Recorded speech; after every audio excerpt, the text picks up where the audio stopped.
അന്നേരം ആരോഗ്യത്തിനനുസരിച്ച് കഴിക്കുക. പിന്നെ അതില്ലാതെ ജീവിക്കാൻ പറ്റത്തുന്ന ഒരവസ്ഥ വരുത്തി വെക്കരുത്. അത്രേ ഉള്ളൂ.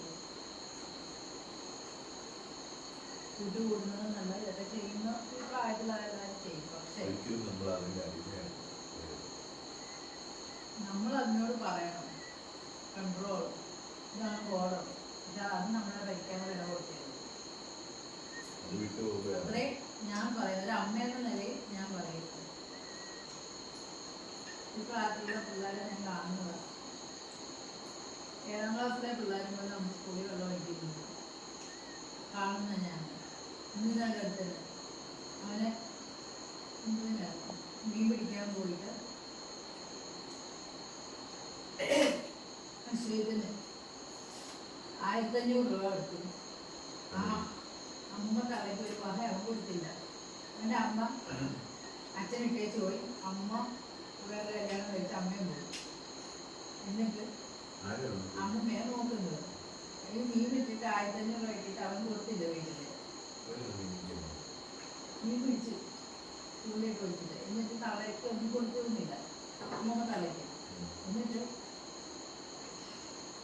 വെള്ളിയാഴ്ച അവന് വയ്യ, ഇങ്ങനെ അങ്ങ് കിടക്കുക. ഇന്നും അവന് ക്ലാസ്സിലിരിക്കാൻ വയ്യ. അവൻ്റെ തല കൊട്ടുന്നു. അവന് നേരെ ഇരിക്കാൻ വയ്യ. എന്നിട്ട് ഫസ്റ്റ് കൊണ്ടുവന്ന് സ്റ്റാഫ് റൂമിൽ എത്തി. ഞാൻ പറഞ്ഞു ഇരിക്കണ്ട, ഒരു ക്ലാസ്സിൽ പോയി കിടക്കണം. കഞ്ചാവോ? 7ാം ക്ലാസ്സിലാണ്.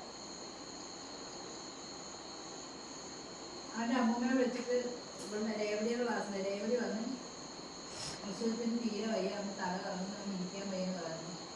എൻ്റെ ടീച്ചറെ ഞാൻ വരുവാണെങ്കിൽ ഓട്ടോ പിടിച്ച് വരണം. പിന്നെ അവനെ കഴിഞ്ഞ വ്യാഴാഴ്ച 1500 രൂപ മീൻ വിറ്റിട്ട് കിട്ടിയവന്.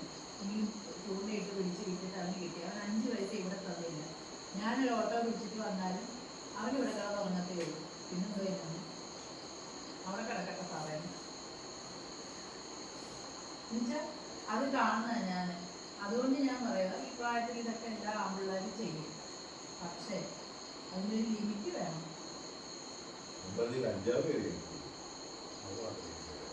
അത് പഠിച്ച് തീർന്ന് കണ്ണ സ്റ്റാമ്പ്, ഗുളിക, സ്റ്റഫ്